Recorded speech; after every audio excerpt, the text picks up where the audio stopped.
अस्सलाम वालेकुम students, I am Adil Ved and welcome to my YouTube channel. आज हम डिस्कस करेंगे लॉज ऑफ एक्सपोनेंट्स और इंडिसेस। तो एक्सपोनेंट के टोटल 7 लॉज हैं जिनको आज हम डिस्कस करेंगे। तो चलते हैं इसके फर्स्ट लॉ की तरफ।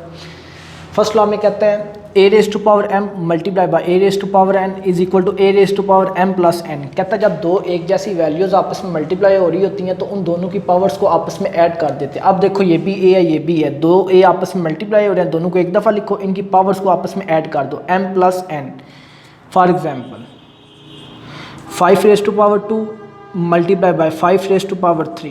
ठीक है, अब देखो दो एक जैसी वैल्यूज़ आपस में मल्टीप्लाई हो रही हैं तो इन दोनों को एक दफ़ा लिखो, इन दोनों की पावर्स को आपस में ऐड कर दो, 2 + 3 5। एक और एग्जांपल लेते हैं 3 raise to power 6 multiply by 3 raise to power 9।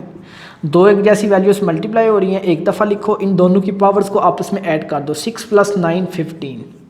Second law में कहता है A raise to power M whole raise to power N. कहता है जब आपके पास एक वैल्यू है, उसकी पावर है, उसकी होल पावर है, तो आप वैल्यू को वैसे का वैसे लिखो, पावर को पावर के साथ मल्टीप्लाई कर दो। जब पावर को पावर के साथ मल्टीप्लाई करोगे तो M N time M N. Example 2 raise to power 3 whole raise to power 4। अब आप देखो आपके पास एक वैल्यू है, उसकी पावर है और होल पावर भी मौजूद है, तो आप उस वैल्यू को वैसे का वैसे लिखो, पावर को पावर के साथ मल्टीप्लाई कर दो, 3 4 टाइम 12। इसी तरह एक और एग्जांपल लेते हैं 4 raise to power 2 whole raise to power 9 is equal to. अब देखो 4 आपके पास एक वैल्यू है, उसकी पावर है, होल पावर भी है, तो आप 4 को वैसे का वैसे लिखो, पावर को पावर के साथ मल्टीप्लाई कर दो, 2 9 टाइम 18। अब थर्ड लॉ ऑफ एक्सपोनेंट में कहते हैं A B whole raise to power N is equal to A raise to power N B raise to power N. कहते हैं जब आपके पास ब्रैकेट के अंदर दो वैल्यूज़ आपस में मल्टीप्लाई हो रही हों, उनकी होल पावर हो, तो आप दोनों को अलग अलग पावर दे दो।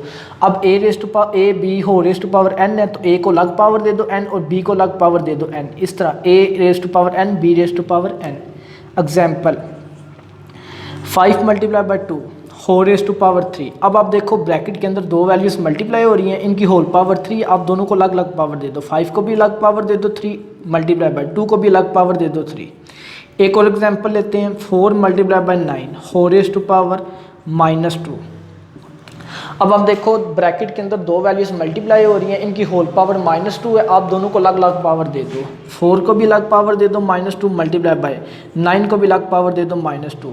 लाजमी नहीं है कि ब्रैकेट के अंदर दो वैल्यूज़ मल्टीप्लाई हो रही हैं तो उन दोनों को अलग अलग पावर देते हैं। अगर दो से ज़्यादा वैल्यूज़ भी आपस में मल्टीप्लाई हो रही होती हैं, उनकी होल पावर होती है, तो सबको अलग अलग पावर दे दो। वो मैं यहाँ पर एग्जाम्पल दे देता हूँ। For example 5 multiply by 2 multiply by 3 multiply by 4 whole raise to power 3।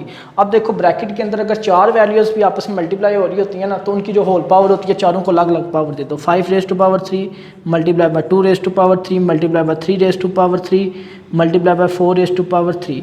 दो या दो से ज़्यादा वैल्यूज़ जब ब्रैकेट के अंदर मल्टीप्लाई हो रही होती हैं, जो उनकी होल पावर होती है वो सबको अलग अलग दे देते हैं। Next fourth law a over b whole raised to power n is equal to a raised to power n over b raised to power n where b is not equal to 0। कहते हैं जब bracket के अंदर दो values divide हो रही हूँ, उनकी जो होल पावर होती है वो दोनों को अलग अलग दे देते हैं। अब a और b, a b के साथ डिवाइड हो रहा था, होल पावर n थी, a को अलग पावर दे दी n और b को अलग पावर दे दी n। ठीक है, कहता है b 0 के बराबर नहीं होना चाहिए, डिनोमिनेटर 0 के बराबर नहीं होना चाहिए। Example 2 over 3 whole raised to power 6।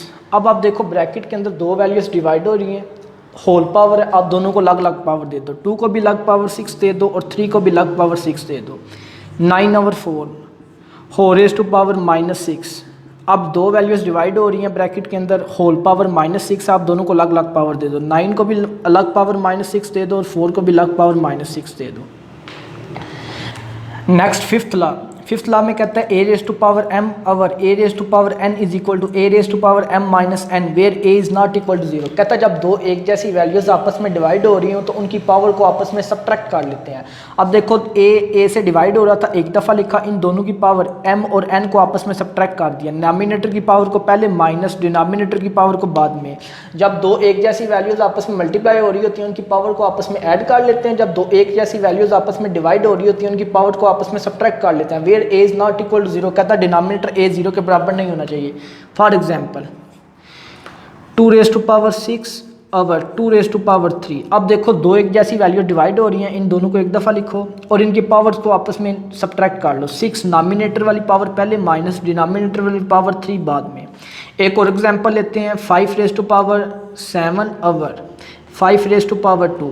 अब देखो दो एक जैसी वैल्यूज़ आपस में डिवाइड हो रही हैं, तो आप क्या करो इन दोनों को एक दफ़ा लिखो, इन दोनों की पावर्स को आपस में सब्ट्रैक्ट कर लो। 7 - 2, जो ऊपर वाली पावर है पहले, नीचे वाली की पावर बाद में, दरमियान में माइनस का साइन। नेक्स्ट सिक्स्थ लॉ में कहते हैं a⁻0 = 1 where a is not equal to 0। कहता है जब आप कोई भी नंबर लेते हो अगर उसकी पावर 0 है तो वो हमेशा आंसर उसका 1 आएगा। एग्जाम्पल कहता है a आपने कभी 0 नहीं लेना।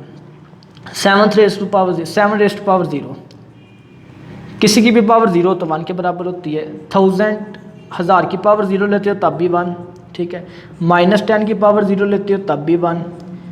a⁻0 = 1 का मतलब है आप कोई भी एक जगह कोई भी नंबर ले लो, अगर उसकी पावर 0 उसका आंसर हमेशा 1 के बराबर आएगा। Last law, 7th law, a⁻n = 1 over a⁻n where a is not equal to 0। कहता है जब आपके पास एक नंबर है, कोई भी नंबर आप लेते हो उसकी पावर नेगेटिव है, माइनस में है, उसको पॉजिटिव बनाने के लिए उसको आप बटे की फॉर्म में लिख लो, उसको 1 ओवर की फॉर्म में लिख लो। अब a⁻n थी, पावर नेगेटिव थी, इसको पॉजिटिव बनाने के लिए आपने 1 ओवर a⁻n कर दिया। Example where a is not equal to 0, कहता है जो आपने a लेना है, a वैल्यू लेनी है, डिनोमिनेटर लेना है, वो कभी 0 के बराबर नहीं होना चाहिए। For example 5⁻2। अब 5⁻2 5 की पावर माइनस है, नेगेटिव है, तो उसको पॉजिटिव बनाने के लिए इसको 1 ओवर बटे की फॉर्म में लिख लो 5⁻2। जब आप इसको 5⁻2 को बटे की फॉर्म में 1 ओवर की फॉर्म में लिखोगे ये हुल बहुत पॉजिटिव हो जाएगी। 10⁻6 है। अब 10 की पावर -6 नेगेटिव है, इसको पॉजिटिव बनाने के लिए बटे की सूरत में लिख लो, 1 ओवर की फॉर्म में लिख लो, तो 1 ओवर 10⁻6। जब इसको आप 1 ओवर की फॉर्म में लिखेंगे, बटे की फॉर्म में लिखेंगे, ये खुद बहुत पॉजिटिव हो जाएगी, ठीक है। तो आज हमने लॉज ऑफ एक्सपोनेंट डिस्कस किए। नेक्स्ट वीडियो के अंदर इन्हीं को इस्तेमाल करते हुए हम एक्सरसाइज 2.4 स्टार्ट करेंगे। तब तक के लिए अल्लाह हाफिज़।